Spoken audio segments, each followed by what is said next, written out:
Greeks also created the first trilogy. Seriously? Yeah. Why does that surprise you? You mean the Greeks created Indiana Jones? Yes, the Greeks created Indiana Jones in 400 BC. Cool. Idiot. Traveling storytellers formed from members of the most epic poems of their time. The Iliad and the Odyssey by Homer. Are y'all going to say anything about the author's funny name? No, too easy. We are professionals. Well, the Iliad was all about the mighty Trojans. Whoa, whoa, whoa, whoa, whoa. I don't think you need to get all that stuff. I mean, we learned about those in health science class, and some of the parents might be offended.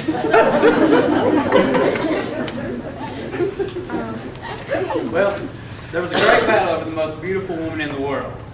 I am Helen, the face that launched the 1,000 ships. Seriously, this was the hottest girl we had backstage. I mean, no offense, but we do want it to be believable, right? When do I get to kill him again? Not until the Romans, but they're up next. Cool. Traveling.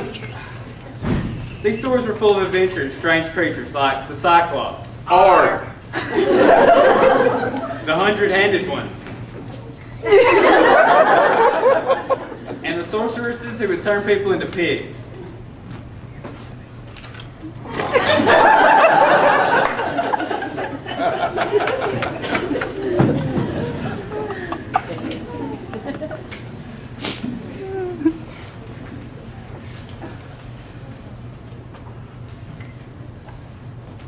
The Greeks were eventually conquered by the Romans, who adopted their theater, but they soon grew bored with the tragedies and decided to build public altar so that they could include public executions. do I have to keep dying? The Roman Empire eventually fell because they spread their armies too thin. Hey, did they call them Romans because they always moved around? When do I get to kill him again?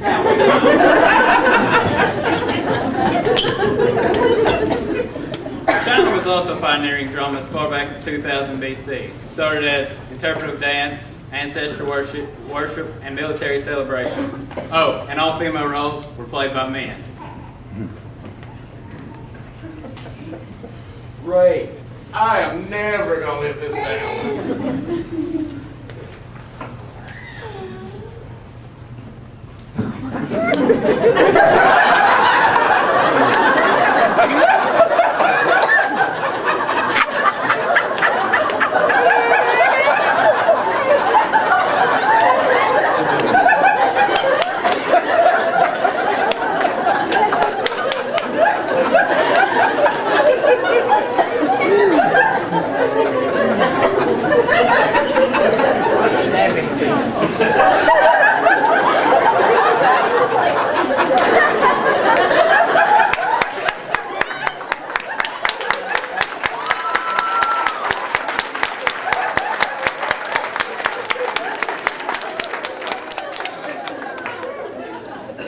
Eventually, modern theater came to England. But all female roles were played by men. For the love of what's wrong with these people? The Elizabethan period brought in the greatest writer of all time, William Shakespeare. Meanwhile, in Italy, Commedia dell'arte was taking off. These were short plays performed in the street that included improvisation. Name an animal. Hippo. Look, I'm the hippo.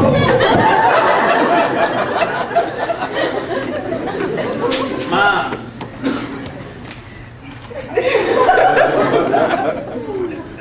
Hey, if a tree falls in the forest on a mime, does it make a sound? If a tree falls on a mime in a forest, does anyone care? And jugglers.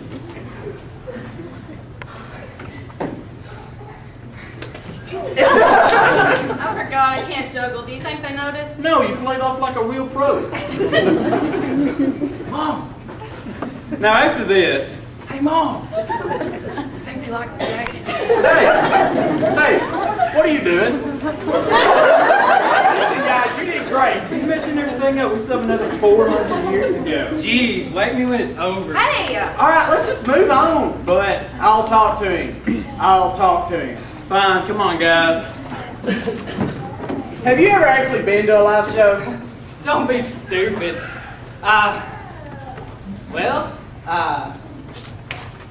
No, okay, no, but I don't see what that has to do with Then that anything. explains why you don't know how to act when there are live performers on the stage. Look, I pretty much took this assistant director job so I could boss people around. So I don't see what you're going on about. But I could really use a coffee. 2 creams, no sugar, thanks. You're sitting in the fourth wall. You're breaking the fourth wall. You're not going to give me that coffee, are you?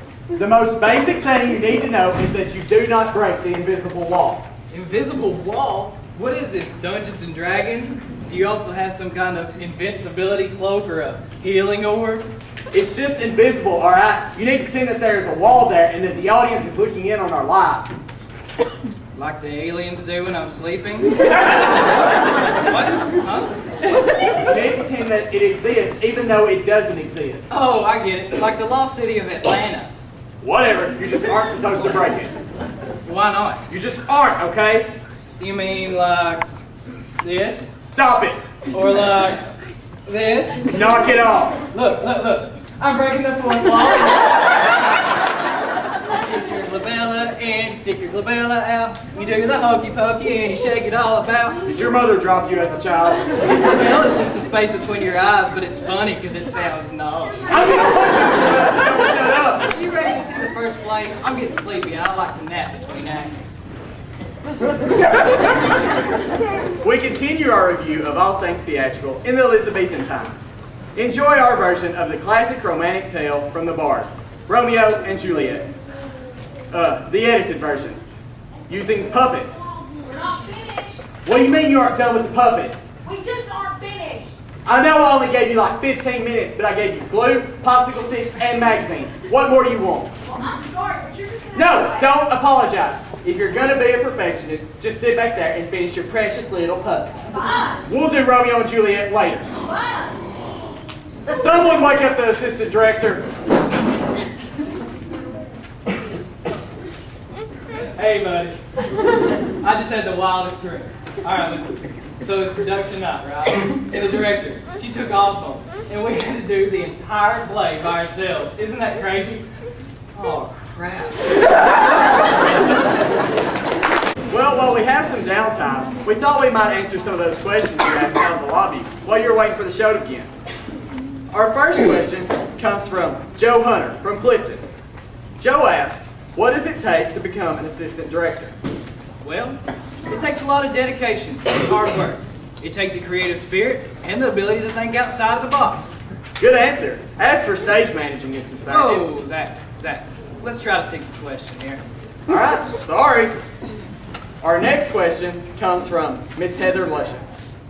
She asked, is the assistant director single? If so, what night is he available? This isn't quite what we had in mind. Moving right along. Hold on, Zach. The lady asked a thought-provoking question. I think she deserves an answer. Okay.